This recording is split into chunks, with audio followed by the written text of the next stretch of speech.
What's going on, guys? Welcome to the channel. So let's talk about my new bike, which is the Specialized Pitch Sport. Now, I couldn't find many videos reviewing this bike, so I figured that I would give somebody an update on how this bike is in real life. After doing my first ride on it, I can tell you that this is a great entry-level bike and a true entry-level bike, and we'll get into why this is a true entry-level bike and what makes it a true entry-level bike. So I mean, aesthetically, this thing is beautiful, guys. I love the green. You can get it in, I think, 3 colors, but the green is definitely my favorite one. Okay, let's talk about the graphics on this bike.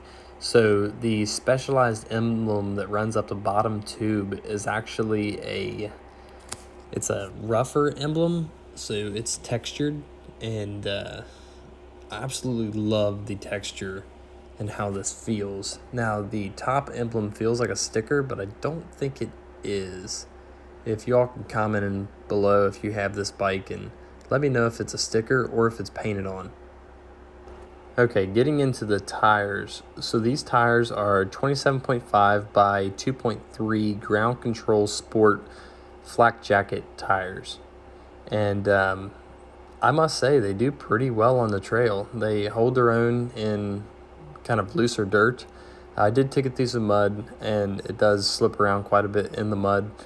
And the roots are definitely a problem with this tire. I just about laid it down a couple times that you'll see in the video at the end of me going up roots, and they're not the best with roots, but all around they're a good entry-level tire. I'll probably upgrade these in the future to something a little bit more aggressive for what we're riding in, but for right now these tires are absolutely perfect and I wouldn't change a thing.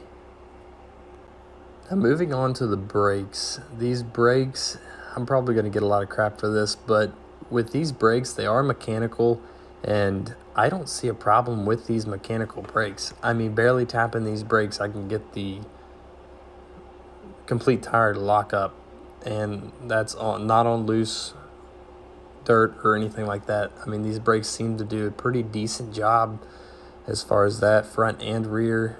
They do have front and rear mechanical brakes, but as far as an entry-level bike, these brakes are going to do the job. I wasn't wore out at the end. My hands didn't hurt. And all in all, they have quite a bit of stopping power. And I had to adjust it a little bit, but straight from the store where I bought it from, they were pretty much adjusted and ready to hit the trail. So I can't complain with the brakes on this, guys. If you're looking for better brakes, of course, go with hydraulic. So like I said, the back brakes, they're going to be the mechanical brakes also. Pretty much the same setup as the front, but plenty of stopping power. Now moving on to the front cassette. So this cassette has a chain ring span from 24 is the first ring, 34 is the second ring, and 44 is the third ring. So this is a 3 chain ring cassette, which on the trails, I mean, it might be a little bit easier with 2, but for your beginner mountain bike, I mean, this is a perfect chain set in the front. So I wouldn't change a thing there, and this thing shifts flawlessly, and it's smooth. Even going uphill with a load on it, it's still smooth, and I love the way it shifts. Like I said, going to the front derailleur, wow, if I can get that out. It is a hyperdrive derailleur, and it works for what I need it for. I mean, this thing shifts extremely smooth in the front gears, so it's a pretty decent derailleur, a good entry level mountain bike derailleur. You're not going to have a problem with this on the trail. Until you start getting into the bigger and harder stuff, maybe you might have a problem with it. But for right now, me as a beginning mountain biker, this is perfect. All right, now let's talk about the rear cassette. So the rear cassette spans from 11 to 34, and this thing has plenty of hill climbing power.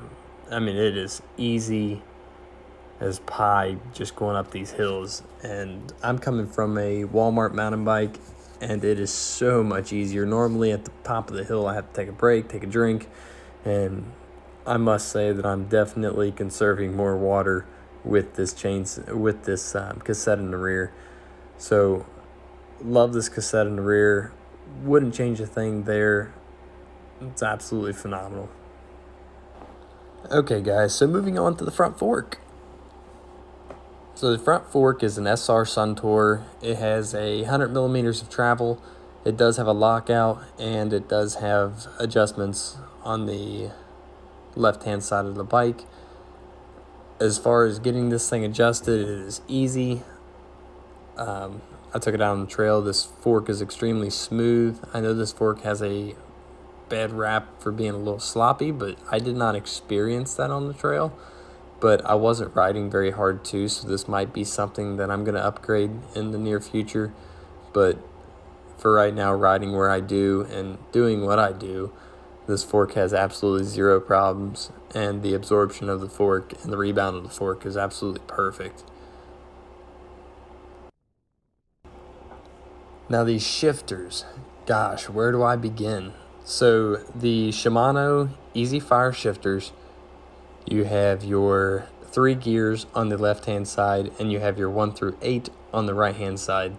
And guys, I will say, going from a twist shift, I will never go back. These Easy Fire shifters are so nice, especially when going uphill, and they shift so smoothly, and everything's right there at your fingertips. You don't have to take your hand off the brake to be able to twist. You can shift on the go, and really there's not anything bad to say about this shifting system. Don't get twist brakes. That is the one recommendation that I can give you. If you're buying a box store bike, don't get twist shift brakes. They will wear you out. I know Schwinn makes a couple good box store bikes, so maybe look into those also with these Easy Fire shifters.